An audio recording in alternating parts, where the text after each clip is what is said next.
یہ نہیں کہ سیدنا حسین رضی اللہ عنہ کی شہادت کا غم اور پریشانی نہیں تھی، کس کو نہیں ہوتی؟ وہ تو نواسہ رسول تھے نا، رسول اکرم صلی اللہ علیہ وسلم نے جن کے بارے میں فرمایا حسن و حسین رضی اللہ عنہما ہما ریحانتا یا من الدنیا، یہ دنیا میں میرے دو پھول ہیں، بھلا ان کی شہادت کا غم کیوں نہ ہوگا کسی کو؟ لیکن ہر سال ایک دن میں باقاعدہ طور پر اس طرح کرنا، یہ تو تصنع اور بناوٹ ہے۔ وہ جو دل میں ایک گرہ لگ گئی ہے غم کی، پریشانی کی، وہ کبھی ختم ہو سکتی ہے کیا؟ نہیں، ساری زندگی ہر لمحے رہے گی۔ لیکن اس کے باوجود ہم مسلمان ہیں، ہم اللہ اور اس کے رسول صلی اللہ علیہ وسلم کی تعلیمات کے پابند ہیں، اس زندگی کو ہم نے اسلامی تعلیمات کے مطابق بسر کرنا ہے۔ لیکن یہ جو طریقہ کار ہمارے ہاں اختیار کیا جاتا ہے اور اس کی آڑ میں پھر طعن و تشنیع کی جاتی ہے صحابہ کرام رضوان اللہ علیہم اجمعین پر، یہ حقیقت میں اہل بیت پر طعن و تشنیع ہے۔ کوئی مسلمان کبھی تصور نہیں کر سکتا، بلکہ مسلمان ہو ہی نہیں سکتا جو سب انبیاء کا ادب احترام نہ کرے، ان پر ایمان نہ لائے۔ اگر کوئی شخص ان میں سے کسی ایک کی بھی توہین یا تنقیص کرتا ہے یا کہتا ہے کہ میں اس کی تکریم نہیں کرتا، کسی کی بھی، صحابہ ہوں یا اہل بیت ہوں، ایسا شخص منافق ہے، مومن نہیں ہے۔ اگر کسی خبیث نے جو اپنے آپ کو اہل سنت ہونے کا دعوے دار کہتا ہے، اگر اس نے کبھی صحابہ و اہل بیت میں سے کسی کے بارے میں بھی زبان کھولی ہے، تو سب سے پہلے اللہ کے فضل سے خود اہل سنت نے ایسی کالی بھیڑوں کو اپنی صفوں سے نکالا ہے۔ لیکن جو لوگ اپنے آپ کو امن اور اتحاد کا داعی کہتے ہیں، اتحاد امت کے نام سے کانفرنسیں کرواتے پھرتے ہیں اور اپنے آپ کو بڑا معتدل بنا کر پیش کرتے ہیں، اور وہ میڈیا پر، مین سٹریم میڈیا پر وہ یہ بات کہہ رہے ہیں کہ ہم سیدنا معاویہ رضی اللہ عنہ ان کی تکریم نہیں کرتے۔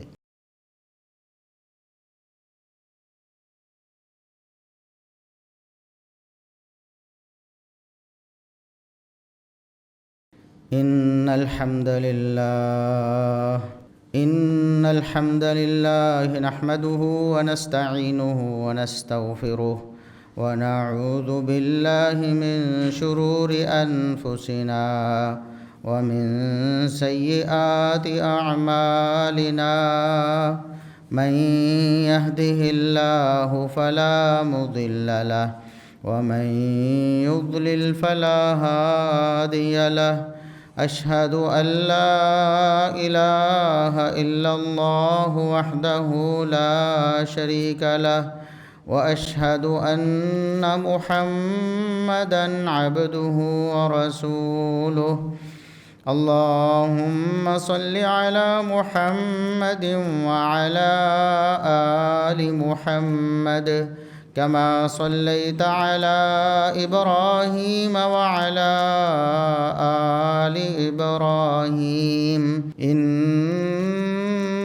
حميد مجيد، اللهم بارك على محمد وعلى آل محمد كما باركت على إبراهيم وعلى آل إبراهيم إنك حميد مجيد، أما بعد فيا أيها الناس، ألا إن خير الحديث كتاب الله، وخير الهدي هدي محمد صلى الله عليه وسلم، وشر الأمور محدثاتها، وكل محدثة بدعة، وكل بدعة ضلالة۔ أعوذ بالله السميع العليم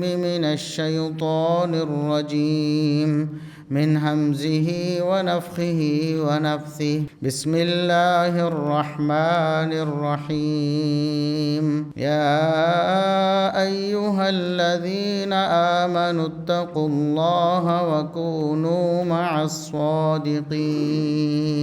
انتہائی قابل احترام سامعین و سامعات، ہر قسم کی حمد و ثنا، تعریف و تمجید، کبریائی، بڑائی، رفعت و عظمت اللہ رب العزت کے لیے، جو پوری کائنات کا خالق و مالک ہے، بے شمار، لا تعداد، بے حد و حساب درود و سلام پیغمبر آخر الزماں، محسن انسانیت، محسن کائنات، جناب محمد الرسول اللہ صلی اللہ علیہ وسلم کی ذات اقدس پر۔ آج محرم الحرام 1448 ہجری کی 10 تاریخ ہے۔ 10 محرم الحرام کے حوالے سے ہمارے مسلم معاشرے میں کچھ ایسی باتیں، کچھ ایسے اعمال، کچھ ایسی چیزیں رواج پا گئی ہیں جن کا دین اسلام سے کوئی تعلق نہیں۔ یہ بات درست ہے کہ 10 محرم الحرام 61 ہجری سیدنا حسین ابن علی رضی اللہ عنہما جو نواسۂ رسول ہیں ان کی شہادت کا دن ہے، لیکن میں پچھلے خطبات میں بھی یہ عرض کر چکا ہوں کہ شہادتوں کے دنوں کو ہر سال منانا یہ ہمیں اللہ اور اس کے رسول صلی اللہ علیہ وسلم کی تعلیمات میں، بلکہ صحابہ و اہل بیت کی تعلیمات میں کہیں بھی نہیں ملتا۔ سیدنا حسین رضی اللہ تعالی عنہ ظلماً شہید کیے گئے، دھوکے سے انہیں بلا کر ظالموں نے شہید کیا۔ یہ تاریخ اسلامی کا ایک المناک واقعہ ہے۔ اس سے پہلے بھی اسلامی تاریخ، اس میں شہادتیں جا بجا ہمیں نظر آتی ہیں۔ انبیاء کرام علیہم السلام کو بھی شہید کیا گیا۔ قرآن کریم میں اللہ رب العزت نے بتایا ہے کہ ظالم اور جاہل لوگ انبیاء علیہم السلام کی دعوت کو سن کر اس کو اپنانے اور قبول کرنے کی بجائے ان کے دشمن بنے، چنانچہ انہوں نے انبیاء کرام علیہم السلام پر ظلم کے پہاڑ توڑے، حتیٰ کہ کئی انبیاء کو انہوں نے شہید کیا۔ انبیاء کرام علیہم السلام نے بھی دین کی خاطر مظالم برداشت کیے، بلکہ جانیں بھی قربان کی۔ پھر محمد الرسول اللہ صلی اللہ علیہ وسلم آخری نبی الرسول بن کر آئے تو آپ صلی اللہ علیہ وسلم کے عہد میں اسلام کی خاطر بہت سارے صحابہ نے جام شہادت نوش کیا۔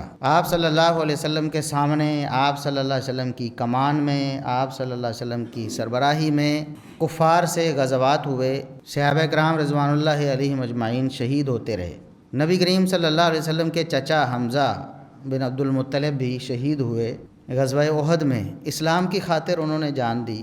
اسی طرح دیگر صحابہ جو شہید ہوتے رہے رسول اللہ صلی اللہ علیہ وسلم کی حیات مبارکہ میں بھی، پھر آپ صلی اللہ علیہ وسلم بھی اس دنیا میں سے تشریف لے گئے، اور آپ صلی اللہ علیہ وسلم کی وفات بھی شہادت کی وفات ہے، کیونکہ نبی کریم صلی اللہ علیہ وسلم کو غزوہ خیبر کے موقع پہ دھوکے سے یہودیوں کی طرف سے کھانے میں زہر ملا کے دیا گیا تھا۔ صحیح بخاری وغیرہ میں واقعہ موجود ہے کہ آپ صلی اللہ علیہ وسلم کو بکری کے گوشت میں، سالن میں زہر ملا کے دیا گیا۔ اللہ رب العزت کی طرف سے خبر دی گئی، لیکن آپ صلی اللہ علیہ وسلم لقمہ لے چکے تھے، اگرچہ آپ نے اگل دیا، لیکن آپ صلی اللہ علیہ وسلم جب آخری لمحات میں تھے، تکلیف میں تھے، تو آپ صلی اللہ علیہ وسلم فرما رہے تھے، صحیح بخاری کے الفاظ ہیں کہ میں ابھی اس زہر کی وجہ سے جو خیبر کے موقع پہ یہودیوں کی طرف سے مجھے دیا گیا تھا، اس زہر کی وجہ سے اپنی رگیں جہاں کٹتی ہوئی محسوس کر رہا ہوں۔ اس اعتبار سے رسول اکرم صلی اللہ علیہ وسلم بھی اسلام کی خاطر ساری زندگی مظالم آپ نے برداشت کیے، اور آخری لمحات بھی اس تکلیف میں آپ صلی اللہ علیہ وسلم کے گزرے۔ پھر صحابہ کرام رضوان اللہ علیہم اجمعین، ان کی شہادتیں آپ صلی اللہ علیہ وسلم کی وفات کے بعد سیدنا عمر فاروق رضی اللہ تعالیٰ عنہ شہید کیے گئے۔ کیا قصور تھا سیدنا عمر ابن خطاب رضی اللہ عنہ کا، جن کی وجہ سے اسلام کو عروج ملا، جن کی وجہ سے اللہ نے مسلمانوں کو بلندیاں عطا فرمائیں، کہ صحابہ خود کہتے ہیں، عبداللہ ابن مسعود رضی اللہ تعالیٰ عنہ، صحیح بخاری میں ہے کہ ما زلنا عزتا منذ اسلم عمر، جب سے عمر مسلمان ہوئے، اسلام قبول کیا، پھر ہم ترقی پاتے گئے، ہم بلند سے بلند ہوتے چلے گئے، ہماری قوت میں اضافہ ہی ہوتا چلا گیا۔ شہید ہو گئے، ظلم ہے، یہ بھی ظلم ہے۔ نماز پڑھاتے ہوئے حملہ کیا گیا سیدنا عمر ابن خطاب رضی اللہ عنہ پر، اور اس کی وجہ سے ان کو شہادت نصیب ہوئی۔ پھر سیدنا عثمان ابن عفان رضی اللہ تعالیٰ عنہ، وہ بھی شہید ہوئے، ظلماً شہید کیا گیا، ان کو گھر میں محصور کیا گیا، ان کا کھانا اور پانی بند کیا گیا، اور آخر انہیں شہید کر دیا گیا۔ عثمان ابن عفان جو دوہرے داماد ہیں رسول اکرم صلی اللہ علیہ وسلم کے، جن کی اسلام کے لیے مالی خدمات اتنی ہیں کہ وہ بھی ایک الگ مستقل تاریخ ہے۔ رسول اکرم صلی اللہ علیہ وسلم کی زبان مبارک سے جنت کی بشارتیں ابو بکر صدیق رضی اللہ عنہ نے بھی پائی ہیں، عمر ابن خطاب رضی اللہ عنہ نے بھی پائی ہیں، عثمان ابن عفان رضی اللہ عنہ نے بھی پائی۔ وہ بھی اسلام کی خاطر شہید ہوئے، محمد الرسول اللہ صلی اللہ علیہ وسلم کے فرمان کی خاطر شہید ہوئے۔ اس کے بعد سیدنا علی رضی اللہ تعالیٰ عنہ۔ شہادتوں کا سلسلہ تو بڑا طویل ہے، اسلام کی داستان شہادتوں سے بھری پڑی ہے۔ رسول اکرم صلی اللہ علیہ وسلم کے داماد حسن و حسین رضی اللہ عنہما کے والد گرامی، چوتھے خلیفہ راشد رسول اللہ علیہ وسلم کے چچا زاد، انہیں بھی شہید کیا گیا، اور اسی طرح ظلماً شہید کیا گیا، کوئی قصور نہیں تھا ان کا۔ کیا قصور تھا ان کا؟ صرف اسلام کی وجہ سے، کہ اسلام کو ان کی وجہ سے اللہ رب العزت نے پہلے بھی تقویت دی تھی اور اب بھی تقویت مل رہی تھی، اور کفر، ضلالت، گمراہیاں ان کی کمر توڑی جا رہی تھی۔ پھر اسی طرح آگے چلیں تو شہادتوں کی داستانیں بڑی طویل ہیں، اور انہی میں سے ایک سیدنا حسین رضی اللہ عنہ کی، اور ان سے پہلے ان کے بھائی، بڑے بھائی سیدنا حسن ابن علی رضی اللہ عنہما کی شہادت بھی ہے، جیسا کہ معتبر تاریخی روایات سے ثابت ہے کہ انہیں بھی زہر دیا گیا، زہر دے کے دھوکے سے شہید کر دیا گیا۔ پھر سیدنا حسین رضی اللہ عنہ بھی شہید ہوئے، اور رسول اکرم صلی اللہ علیہ وسلم نے جس طرح بہت سے صحابہ کرام کی شہادتوں کی پیش گوئیاں فرمائی تھیں، سیدنا حسین رضی اللہ عنہ کی شہادت کی پیش گوئی بھی فرمائی کہ اللہ نے وحی کے ذریعے آپ صلی اللہ علیہ وسلم کو بتا دیا تھا عمر شہید ہونے والے ہیں، عثمان شہید ہونے والے ہیں، علی شہید ہونے والے ہیں، حسین شہید ہونے والے ہیں۔ بہت سی پیش گوئیاں آپ صلی اللہ علیہ وسلم نے اپنی حیات مبارکہ میں بذریعہ وحی فرمائی تھی۔ لیکن ان شہادتوں پر اس طرح کا طریقہ کار اختیار کرنا کہ ہر سال اس دن کو خاص یا اس مہینے کو خاص طور پر سوگ یا ماتم یا نوحے کا مہینہ قرار دینا، یہ تو نہ کتاب و سنت سے ثابت ہے، نہ صحابہ کرام نے ایسا کیا، نہ اہل بیت نے ایسا کیا۔ سیدنا عمر رضی اللہ عنہ شہید ہوئے، صحابہ و اہل بیت میں سے کسی نے بھی ہر سال آنے والے سال میں سیدنا عمر رضی اللہ عنہ کی شہادت کو نہیں منایا۔ سیدنا عثمان رضی اللہ عنہ شہید ہوئے تو صحابہ و اہل بیت، پہلے تو یہ جو لوگوں نے جھوٹ پھیلایا ہے کہ صحابہ و اہل بیت ان کے مابین کوئی دشمنیاں تھیں، یہ تاریخ کا بہت بڑا جھوٹ ہے۔ یہ تو بالکل ایسے جیسے دوپہر کے وقت سورج پوری تمازت سے روشنی دے رہا ہے، گرمی ہے، تو کوئی کہے کہ نہیں یہ تو رات کے 12 بجے ہیں۔ بالکل ایسے ہی صحابہ و اہل بیت کی آپس میں محبتیں، ان کی قربتیں، ان کا احترام اور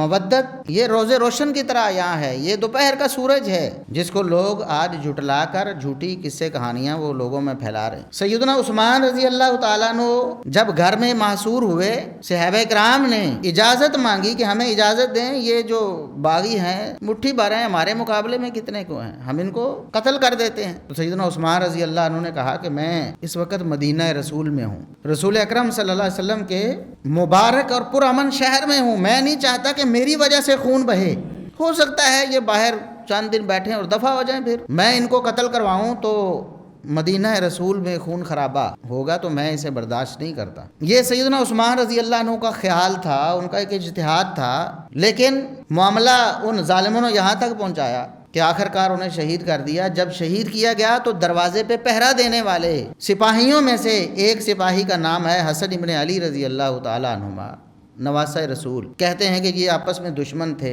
جھوٹے لوگ ہیں، جھوٹی داستانیں سناتے ہیں، جھوٹ پر ان کا مذہب قائم ہے۔ کہتے ہیں کہ یہ آپس میں دشمن تھے، دشمن اس کا محاصرہ ہوا ہے، اگر وہ دشمن تھے تو ان کی حفاظت کے لیے اپنے بیٹے حسن ابن علی کو کھڑا کرنے والے علی رضی اللہ عنہ دشمن کیسے ہو سکتے ہیں؟ وہ تو ایسا ہوا کہ توقع ہی نہیں تھی کہ انہوں نے دیواریں پھلانگی پیچھے سے اور جا کر شہید کر دیا، ورنہ حسن ابن علی رضی اللہ عنہما اور دیگر جو صحابہ کرام تھے وہ کیسے گزرنے دیتے ان باغیوں کو سیدنا عثمان رضی اللہ عنہ کو شہید کرنے کے لیے۔ تو شہادتیں تو ایسی ہیں، سیدنا عثمان رضی اللہ عنہ کی شہادت بھی ہے کہ جن کے پیرا دینے والے حسن ابن علی رضی اللہ عنہما ہیں، لیکن صحابہ و اہل بیت میں سے کسی نے بھی ہر سال سیدنا عثمان رضی اللہ عنہ کو یوم شہادت تو نہیں منایا کہ اس میں غم سوگ کا کوئی اہتمام کیا ہو، نہیں، کوئی ایسی ایک روایت، ایک بات بھی نہیں۔ اس کے بعد سیدنا علی رضی اللہ عنہ شہید ہوئے، ان کے ساتھ بھی یہی معاملہ ہے، ان کے حوالے سے بھی یہی طریقہ کار رہا، صحابہ و اہل بیت میں سے کسی نے ہر سال ان کا یوم شہادت نہیں منایا۔ سیدنا حسین رضی اللہ عنہ کے بارے میں بھی ایسا ہی تھا، صحابہ و اہل بیت جو موجود رہے ان کے بعد بھی انہوں نے ایسا طریقہ اختیار نہیں کیا۔ یہ نہیں کہ سیدنا حسین رضی اللہ عنہ کی شہادت کا غم اور پریشانی نہیں تھی، کس کو نہیں ہوتی؟ وہ تو نواسہ رسول تھے نا، رسول اکرم صلی اللہ علیہ وسلم نے جن کے بارے میں فرمایا حسن و حسین رضی اللہ عنہما ہما ریحانتا یا من الدنیا، یہ دنیا میں میرے 2 پھول ہیں، بھلا ان کی شہادت کا غم کیوں نہ ہوگا کسی کو؟ آج ہمارا کوئی عزیز فوت ہو جاتا ہے، دنیا سے چلا جاتا، ہمیں پریشانی ہوتی ہے، غم ہوتا ہے، دوست ہے، رشتہ دار ہے، کوئی عزیز ہے، پریشانی ہوتی ہے نا، غم بھی ہوتا ہے۔ جب بھی یاد آ جائے ہم پریشان ہوتے ہیں، لیکن ہر سال ایک دن میں باقاعدہ طور پر اس طرح کرنا، یہ تو تصنع اور بناوٹ ہے۔ کسی کو جو دکھ ہے وہ بھلا کبھی بھی کسی کے پیارے کے بچھڑنے کا دکھ دل سے کبھی نکل سکتا ہے کیا؟ وہ جو دل میں ایک گرہ لگ گئی ہے غم کی، پریشانی کی، وہ کبھی ختم ہو سکتی ہے کیا؟ نہیں، ساری زندگی ہر لمحے رہے گی، لیکن اس کے باوجود ہم مسلمان ہیں، ہم اللہ اور اس کے رسول صلی اللہ علیہ وسلم کی تعلیمات کے پابند ہیں، اس زندگی کو ہم نے اسلامی تعلیمات کے مطابق بسر کرنا ہے۔ پھر اس کے بعد خوشیاں بھی آتی ہیں، لوگ شادیاں نہیں کرتے اپنے باپ کی وفات کے بعد، ماں کی وفات کے بعد، کیا شادیاں نہیں کرتے؟ کیا خوشیاں نہیں آتی؟ تہوار نہیں آتے ہیں؟ وہ پریشانی دل میں ہوتی ہے تب بھی تہوار مناتے ہیں، اللہ کا حکم ہے۔ جو پریشانی ہے، ایک ہے وقتی طور پر پریشانی، اور ایک ہے بعد میں دل میں غم اور پریشانی کا ہونا، جب بھی یاد آئے تب۔ لیکن یہ جو طریقہ کار ہمارے ہاں اختیار کیا جاتا ہے اور اس کی آڑ میں پھر طعن و تشنیع کی جاتی ہے صحابہ کرام رضوان اللہ علیہم اجمعین پر، یہ حقیقت میں اہل بیت پر طعن و تشنیع ہے، کیونکہ جن کی محبت میں وہ ساری زندگی گزارتے رہے، جن سے محبت کو وہ اپنا دین کہتے رہے اہل بیت، جن سے عقیدت کو وہ اپنا ایمان کہتے رہے اہل بیت، ان پر طعن کرنا حقیقت میں اہل بیت پر طعن کرنا۔ سیدنا ابو بکر صدیق رضی اللہ عنہ ہیں، خلیفہ راشد، خلیفہ بلا فصل، ساری امت میں سے محمد الرسول اللہ صلی اللہ علیہ وسلم کے بعد سب سے افضل ہستی، خود سیدنا علی رضی اللہ تعالیٰ عنہ، ان کا یہ دین اور ایمان ہے۔ ان کے اپنے بیٹے پوچھتے ہیں، محمد بن حنفیہ، یہ صحیح بخاری میں بھی ہے، دیگر کتابوں میں بھی، اپنے بیٹے محمد بن حنفیہ نے پوچھا، ابو جان میں آپ سے پوچھتا ہوں کہ ای الناس خیر بعد رسول اللہ صلی اللہ علیہ وسلم، رسول اللہ اکرم صلی اللہ علیہ وسلم کے بعد سب سے بہتر ہستی اس دنیا میں کون سی ہے؟ آپ تو دنیا سے تشریف لے گئے ہیں نا، اب بتائیں کہ سب سے افضل اور اعلیٰ کون ہے؟ فرمایا ابو بکر ہیں۔ ثم من، پھر پوچھا پھر کون ہے؟ علی ابن ابی طالب رضی اللہ عنہ، فرمایا ثم عمر، پھر عمر ہیں۔ محمد بن حنفیہ کہتے ہیں کہ مجھے پتا تھا کہ میں نے اب پوچھا نا کہ پھر کون، عثمان کا نام لینا سب کو پتا تھا۔ یہ بات اتنی واضح تھی کہ صحابہ کرام رضوان اللہ علیہ مجمعین میں سے ہر ایک، اہل بیت میں سے ہر ایک یہی بات کرتا تھا، عمر، ابو بکر، عمر، عثمان۔ تو میں پوچھوں گا تو علی رضی اللہ عنہ میرے والد گرامی پھر یہی کہیں گے کہ تیسرے نمبر پر عثمان ہے۔ تو میں نے پھر یہ نہیں پوچھا کہ پھر کون ہے، تو میں نے کہا پھر تو آپ ہی ہیں نا، تیسرے نمبر پر تو آپ ہی ہیں۔ کہا نہیں، ما انا الا رجل من المسلمین، عثمان کے مقابلے میں تو میں ایک عام انسان ہوں، عثمان کا جو درجہ ہے اللہ رب العزت نے بلند بنایا ہے۔ یہ علی رضی اللہ عنہ، اور اگر کوئی نعوذ باللہ ابو بکر، عمر، عثمان رضی اللہ عنہم پر طعن و تشنیع کرتا ہے تو وہ حقیقت میں علی رضی اللہ تعالیٰ عنہ کا دشمن بنا ہوا ہے، کیونکہ وہ تو ان کی محبت کو ایمان کہتے ہیں۔ سیدنا عمر رضی اللہ عنہ جب شہید ہوئے ہیں تو اس موقع پر جب ان کا جسم اطہر پڑا ہوا ہے، لوگ جمع ہو رہے ہیں شہادت کا سن کر، تو وہاں علی رضی اللہ عنہ بھی موجود ہیں، اور وہ کہتے ہیں کہ عمر، آپ سے بڑھ کر کوئی ایسا شخص نہیں تھا جس کے اعمال کو دیکھ کر میں اپنے اعمال درست کرتا تھا کہ اللہ مجھ سے راضی ہو جائے۔ آج آپ دنیا سے چلے گئے ہیں، آپ سے بڑھ کر تو کوئی ایسا نہیں تھا جس کو دیکھ کر میں بھی اللہ رب العزت کا قرب والا راستہ تلاش کرتا تھا۔ مجھے پتا چلتا تھا کہ یہ عمر نے عمل کیا ہے، یہ اللہ کو راضی کرنے والا عمل، میں بھی ویسے ہی کرتا تھا۔ یہ علی رضی اللہ عنہ۔ اسی طرح سیدنا معاویہ بن ابی سفیان رضی اللہ عنہما، اسلام کے بہت بڑے کمانڈر، کاتب وحی، رسول اللہ صلی اللہ علیہ وسلم کے برادر نسبتی، پھر نبی کریم صلی اللہ علیہ وسلم نے اپنی زبان نبوت سے یہ پیش گوئی اور بشارت دی تھی، ان ابنی ھذا سید، میرا یہ بیٹا حسن سردار ہے، میرا یہ بیٹا سردار ہے۔ اللہ رب العزت اس کے ذریعے امت کے دو عظیم گروہوں کے مابین صلح کا کام لے گا۔ یہ صلح بڑی عظمت والی تھی جس کی پیشگوئی رسول اللہ صلی اللہ علیہ وسلم نے کی، اور اپنے بیٹے کو کہا کہ یہ سردار ہے کیونکہ یہ صلح کرے گا۔ بیعت کی ہے سیدنا معاویہ بن ابی سفیان رضی اللہ عنہما کے ہاتھ پہ حسن ابن علی رضی اللہ عنہما، اسی طرح سیدنا حسین ابن علی رضی اللہ عنہما جو ان کی بیعت کر رہے ہیں، ان کو خلیفۃ المسلمین بنا رہے ہیں، پوری دنیا کی اسلامی سلطنت جن کے ہاتھ میں دے رہے ہیں، خود ان کے بارے میں اگر طعن و تشنیع کرو گے تو یہ نواسہ رسول سیدنا حسن رضی اللہ عنہ کے انتخاب پہ طعن ہے۔ لوگ آج بھی کہتے ہیں، ابھی وہ جواد نقوی جس کو لوگ کہتے ہیں کہ بڑا وہ معتدل ہے، بڑا وہ تو امن کا اور اتحاد کا داعی ہے، اس نے بھلا کیا کہا ہے؟ اس نے کہا کہ سیدنا معاویہ رضی اللہ عنہ کی تکریم ہم کوئی نہیں کرتے۔ جو شیعہ ہیں وہ حضرت امیر معاویہ کی تکریم کیوں نہیں کرتے ہیں، ادب کیوں نہیں کرتے ہیں؟ ظاہر جو قابل تکریم ہوتا ہے اس کا ادب کیا جاتا ہے نا دین میں بھی، جو نہیں ہے قابل تکریم تو قرآن نے بھی جو لوگ نہیں ہیں تکریم کے قابل، تو جو یہ شیعہ کے ساتھ نہیں ہے، یہ نعوذ باللہ ثم نعوذ باللہ، ایسے لوگ فسادی ہیں۔ حکومت اور اداروں کو چاہیے کہ انہیں لگام دیں۔ اہل سنت میں سے کوئی شخص ایسا نہیں جو صحابہ و اہل بیت میں سے کسی کی بھی گستاخی یا توہین کو جائز سمجھتا ہو۔ ہم تو اسے منافق کہتے ہیں، ہم تو اسے مومن کہتے ہی نہیں۔ بالکل ایسے ہی جیسے یہودیت، نصرانیت اور دیگر مذاہب کے مقابلے میں اسلام ہے نا، یہودی کیا کہتے ہیں؟ ہم موسیٰ علیہ السلام کو ماننے والے ہیں۔ عیسائی نصرانی کیا کہتے ہیں؟ ہم عیسیٰ علیہ السلام کو ماننے والے ہیں۔ مسلمان کیا کہتے ہیں؟ ہم سب انبیاء کو ماننے والے ہیں۔ کوئی مسلمان کبھی تصور ہی نہیں کر سکتا، بلکہ مسلمان ہو ہی نہیں سکتا جو سب انبیاء کا ادب احترام نہ کرے، ان پر ایمان نہ لائے۔ اسی طرح اہل سنہ والجماعہ جو ہیں، اہل سنت جو ہیں، وہ صحابہ و اہل بیت سب کے قدردان ہیں، سب کی محبت ان کا ایمان ہے، سب سے عقیدت رکھنا ان کے ایمان کا لازمی جزو ہے۔ اگر کوئی شخص ان میں سے کسی ایک کی بھی توہین یا تنقیص کرتا ہے یا کہتا ہے کہ میں اس کی تکریم نہیں کرتا، کسی کی بھی، صحابہ ہوں یا اہل بیت ہوں، ایسا شخص منافق ہے، مومن نہیں ہے۔ تو اہل سنت تو کبھی سوچ نہیں سکتے، نہ اہل سنت کے منبر و محراب سے کبھی ایسا ہوا ہے، نہ ہو سکتا ہے۔ اگر کسی خبیث نے جو اپنے آپ کو اہل سنت ہونے کا دعوے دار، اہل سنت ہونے کا جو اپنے آپ کو دعوے دار کہتا ہے، اگر اس نے کبھی صحابہ و اہل بیت میں سے کسی کے بارے میں زبان کھولی ہے، تو سب سے پہلے اللہ کے فضل سے خود اہل سنت نے ایسی کالی بھیڑوں کو اپنی صفوں سے نکالا ہے۔ لیکن فکر کی بات یہ ہے کہ جو لوگ اپنے آپ کو امن اور اتحاد کا داعی کہتے ہیں، اتحاد امت کے نام سے کانفرنسیں کرواتے پھرتے ہیں اور اپنے آپ کو بڑا معتدل بنا کر پیش کرتے ہیں، اور وہ میڈیا پر مین سٹریم میڈیا پر وہ یہ بات کہہ رہے ہیں کہ ہم سیدنا معاویہ رضی اللہ عنہ ان کی تکریم نہیں کرتے، اس کا مطلب یہ ہے کہ یہ اصل میں فسادی ہیں، یہ دل کے کالے ہیں، اندر باہر سے کالے ہیں یہ، اور یہ ہمارے ملک کے امن کو خراب کرنا چاہتے ہیں، یہ فسادی ہیں۔ محرم الحرام یہ حرمت والا مہینہ ہے ازل سے، جب سے اللہ رب العزت نے اس کائنات کو بنایا ہے، اللہ نے 4 مہینوں کو حرمت دی ہے، جن میں سے ایک محرم الحرام بھی ہے۔ پھر سیدنا حسین رضی اللہ تعالی عنہ کی شہادت المناک اور دردناک ہے، برحق ہے، ان کا گستاخ یا ان کی توہین کرنے والا ہم اس کو مسلمان ہی نہیں سمجھتے، بالکل ایسے ہی جیسے ابو بکر، عمر، عثمان، علی، ان کی توہین کرنے والا مسلمان نہیں ہم اس کو سمجھتے، اسی طرح سیدنا حسین رضی اللہ عنہ کو گستاخ مسلمان نہیں ہو سکتے۔ لیکن حقیقت کیا ہے؟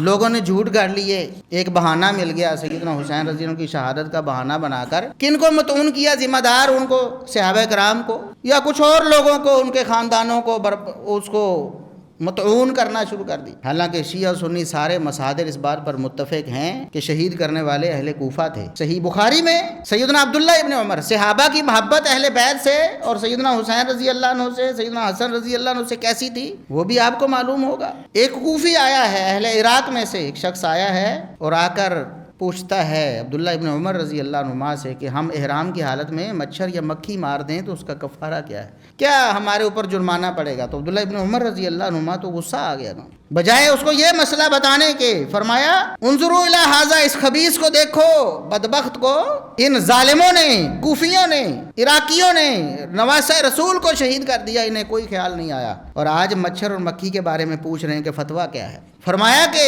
حسین رضی اللہ عنہ اور حسن رضی اللہ عنہ رسول اللہ صلی اللہ علیہ وسلم کو اتنے پیارے تھے، اس موقع پر انہوں نے یہ حدیث بیان کی کہ رسول اللہ صلی اللہ علیہ وسلم نے فرمایا ہما ریحانتا یا من الدنیا، یہ دنیا میں میرے 2 پھول ہیں۔ بات سمجھ رہے ہیں؟ اسی طرح سیدہ ام سلمہ رضی اللہ تعالیٰ عنہ، مسند احمد میں ثابت ہے، انہوں نے کہا کہ اللہ تعالیٰ اہل عراق کو تباہ برباد کرے، ان ظالموں نے نواسہ رسول کو دھوکہ دیا اور شہید کر دیا، دھوکہ دے کر بلا کر شہید کرنے والے، یہ مسلمہ حقائق ہیں، اور آج ان کو تروڑ مروڑ کر صحابہ پر تان کا دروازہ کھولا جاتا ہے، تاریخ کو مسخ کیا جاتا ہے اور صحابہ کرام پر تان کی جاتی ہے۔ ہم اپنی حکومت سے بھی، اپنے اداروں سے بھی اپیل کرتے ہیں کہ ایسے لوگوں کو نکیل دی جائے۔ اہل سنت پر تو اس بات پہ مقدمات ہو رہے ہیں کہ جی کسی نے ایک حدیث شیئر کی ہے کہ جو صحابہ پر تبرہ کرتا ہے وہ لعنتی ہے۔ اب اس نے حدیث شیئر کی ہے جامع ترمذی کی، اگرچہ اس کی صحت جیسی بھی ہو، ہمارے پاس تو کتاب و سنت کی نصوص ہے کہ ایسا شخص مسلمان ہی نہیں رہتا، اس پر مقدمہ ہوا ہے حدیث شیئر کرنے پر، اور ادھر یہ